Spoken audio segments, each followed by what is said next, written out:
Pido a protocolo que acompañe a su excelencia. La Asamblea escuchará ahora un discurso del excelentísimo señor Josaia Voreqe Bainimarama, primer ministro y ministro de Asuntos iTaukei de la industria azucarera, de Relaciones Exteriores y de Silvicultura de la República de Fiji. Pido a protocolo que acompañe a su excelencia.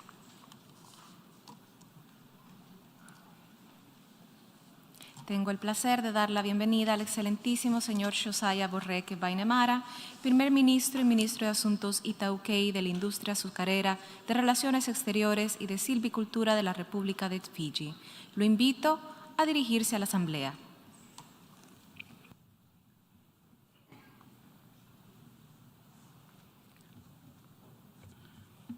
The President of the UN General Assembly, Jaba Korosi, the Secretary General, Antonio Guterres, Excellencies, ladies and gentlemen, Bulavinaka, and good morning.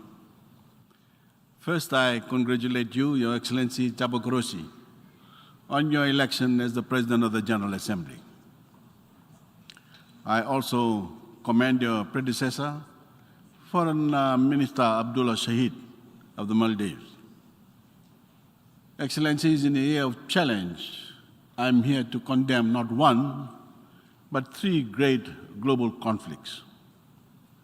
The first is Russia's war of aggression on Ukraine, a scourge that reflects a brutal mentality of conquest and empire. No matter their might, no matter their size, Fiji is unafraid to condemn any warring nation. We owe nothing less to the Fijian peacekeepers who have sacrificed and paid the ultimate price for peace's sake around the world. We in the Pacific, who have lived the horror of nuclear fallout, wholly denounce Mr. Putin's threatened use of nuclear weapons. And I appeal to him, give diplomacy a chance to bring this war to a speedy close. We too condemn another war, the climate war, that humanity is waging on itself, on our ecosystems and ocean. This war isn't fought with bullets and bombs, but apathy, denial, and a lack of courage to do what we all know what must be done. This is a war we are losing in every community, and city, and country of every size. But small states, those least responsible, stand to lose the most of all. Yet we are not heard, not even it seems, by the leadership of some multilateral development banks. And so lastly, I condemn the Cold War of indifference against the citizens of small islands and states who bear the brunt of this superstorm of global shocks, from rising commodity prices to the climate crisis and the pandemic. Surely, as leaders, we have the capacity to defend peace on all these fronts. I ask, where is the world's courage to do so? I see that courage in the Fijian people I serve as we build up our country undaunted by these challenges. Today, I will share this story, not for the sake of pride, but because leaders should know the lives, the progress, and the aspirations they threaten with their inaction. I arrived this week from the funeral of Her Majesty Queen Elizabeth II, a leader who holds a special place in Fijian history and in the hearts of the Fijian people, including my own. My fondest memory of Her Majesty was in London 4 years ago at a welcome reception she hosted at the Commonwealth Heads of Government meeting. She walked over to me from a greeting post to say that she had asked the then Prince Charles to look after their other guests so that she could personally welcome me and Fiji back into the Commonwealth. It was a simple gesture, but a special affirmation of all that we had worked to achieve for Fiji's new and true democracy. For we had done away with an undemocratic system that relegated hundreds of thousands of Fijians to the margins of society by design. We had adopted a new constitution that echoed the spirit of the UN Charter's promise to uphold equal rights for all peoples, regardless of background, regardless of religion, ethnicity, regardless of gender, age, or physical ability or province. It guaranteed common and equal Fijian identity and citizenship for all citizens. The strong and accountable institutions it established and the protection it upholds produced an electoral system in which every Fijian vote holds equal value. And the Fijian people have used that vote to elect my government twice in the last 8 years. In our service, we have worked to advance the civil, political, and socio-economic constitutional rights of every Fijian, from the protection of indigenous land ownership to the right to clean water and adequate sanitation, the right to a clean and healthy environment, and the right to education, among many more. Since 2014, we have built or replaced hundreds of kilometers of water pipelines and improved access to clean water to over 80% of all Fijians. Thousands of Fijian households have gained access to the electric power for the first time, propelling electricity access in the country upwards of 96%. We have replaced or outright built dozens of bridges and crossings and lit up the country with thousands of new streetlights.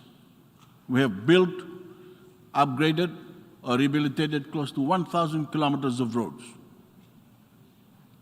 Poverty is falling, incomes are rising.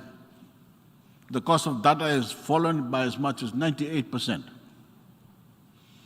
95% of the Fijian population have mobile phone connectivity.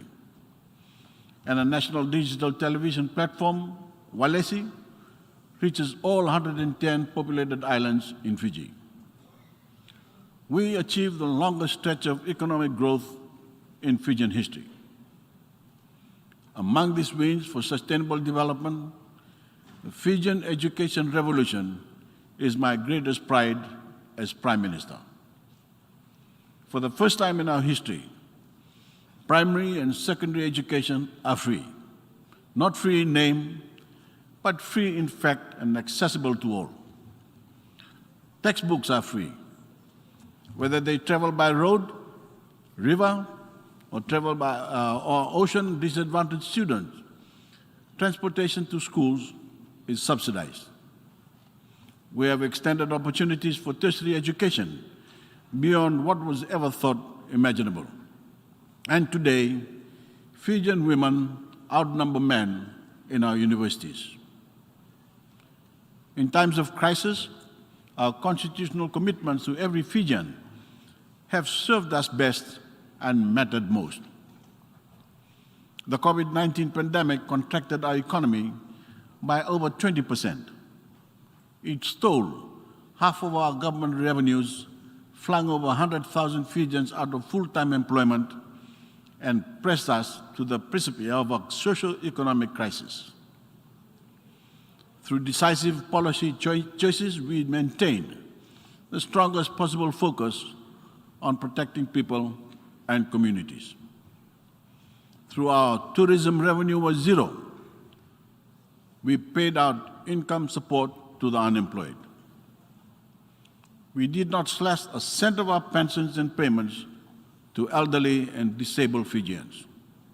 In total, we paid out $500 million in social assistance, the equivalent of 10% of the value of our GDP.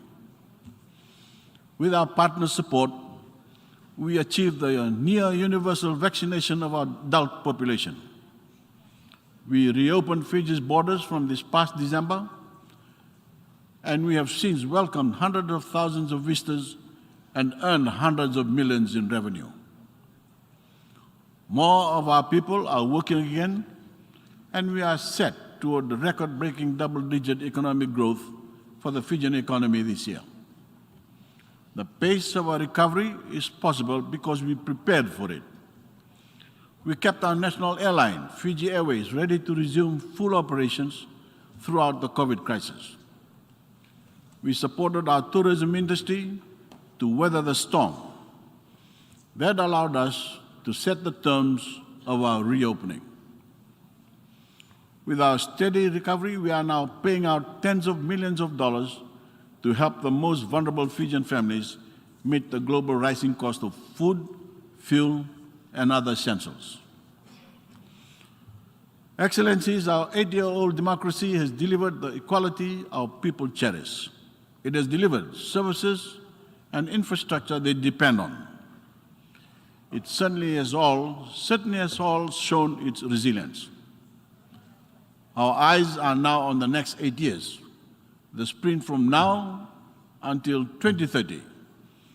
That will be most defining ever for our people's and planet's future. If we do not halve carbon emissions by that critical year, the crisis of our warming planet will imperil every gain that we and every nation has made. If we fail to secure our 1.5, we will crush any hope of improving our citizens' quality of life. We've been given glimpses of that doomsday proposition worldwide in the floods, in the droughts, storms, wildfires, dying coral, and melting glaciers. Ladies and gentlemen, we in Fiji have felt that devastation in the 14 cyclones that have struck us since 2014. These storms have stolen lives. They have leveled homes. They have destroyed schools. They have traumatized our young. The Pacific's children are the least to blame, among the least to blame for the climate crisis. Yet, our children are the most affected. I challenge leaders from the high-emitting nations to name a greater global injustice than the price that young Pacific Islanders pay for climate change. Since 2014, Fiji has rebuilt or repaired over 200 cyclone-devastated schools. We have built cement and nature-based seawalls to keep out the rising seas. We have stabilized vast stretches of riverbank. Where seawalls cannot suffice, we have relocated 6 communities, with over 40 more in the queue to be moved. We are building back better to the standards demanded by a warmer world. We are borrowing hundreds of millions of dollars to do this. The archaic architecture of multilateral development banks and global financial services gives us little to no access to grant or concessional climate financing, particularly for adaptation. Therefore, we are left with little to no choice. We have legislated a net zero commitment by 2050 through a climate change act that will make us more energy secure, protect us from energy price shocks beyond our control, and provide us with cleaner air, better health, and better jobs. Yet, despite the clear benefits, the imperative before us, and all the talk we hear of saving the planet, the world's collective commitments remain trifling. They simply will not keep us at well below the 2 degrees Celsius target, let alone 1.5 degrees. And I again urge developed nations to deliver on the $100 billion climate finance commitment at COP27 in Egypt this year. This is now 3 years overdue. Ahead of Glasgow, I told leaders not to bother packing their bags if they did not come with serious carbon slashing commitments. I have a new ask before they arrive to Sharm el-Sheikh. Only come if you plan to arrive true to your climate finance commitments.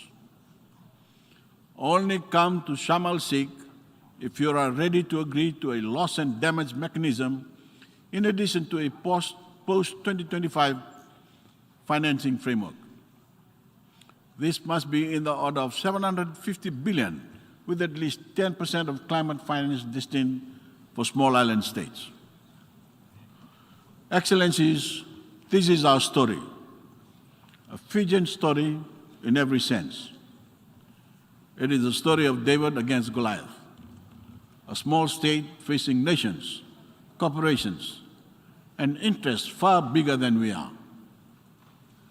On behalf of every family who is watching us from home and praying for our success, we are unrelenting in this fight for your future. We are determined to provide you with opportunities to do well for yourselves and your families. We are determined to create new jobs in nature, in technology, in sustainable tourism, and our blue and green economy. Today, we ask the world to join us. This is not the time for war. This is not the time for words. This is a time for will and a time for courage. Fiji is ready to make the coming years count for our people and for the planet. Our question to you is this: are you with us? Don't tell us yes unless you plan to show it. Thank you. En nombre de la Asamblea, agradezco al primer ministro y ministro de Asuntos iTaukei de la Industria Azucarera, de Relaciones Exteriores y de Silvicultura de la República de Fiji la declaración que acaba de formular y pido a protocolo que acompañe a su excelencia. La Asamblea escuchará ahora